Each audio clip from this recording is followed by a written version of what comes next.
জেলখানা কি এখন প্রতিবাদের কবরখানা, নাকি এটা ক্ষমতার এক বিশেষ প্রিভিলেজ ক্লাব?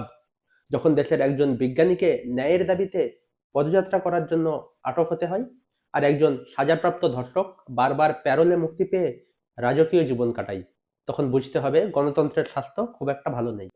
একদিকে দেখুন সোনাম ওয়াংচুককে, লাদাখের পরিবেশ রক্ষা এবং সাংবিধানিক অধিকারের দাবিতে যিনি রাজধানী অভিমুখে পদযাত্রা করেছিলেন। দেশের জন্য লড়া এই বিজ্ঞানীকে স্বাগত জানানোর বদলে রাখা হয়েছে পুলিশি হেফাজতে।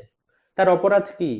তিনি কি দেশবিরোধী কাজ করেছেন, নাকি তিনি কেবল তার গণতান্ত্রিক অধিকার প্রয়োগ করতে চেয়েছিলেন? ঠিক একই সময়ে ভারতের জেল ব্যবস্থার অন্য পিঠটা দেখুন।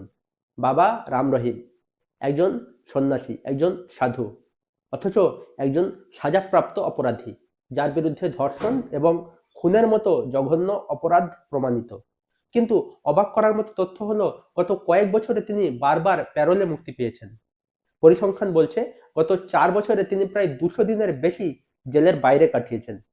প্রশ্ন হলো, জেলের দরজা কি শুধু অপরাধীদের জন্য খোলা আর দেশপ্রেমিক বিজ্ঞানীদের জন্য বন্ধ?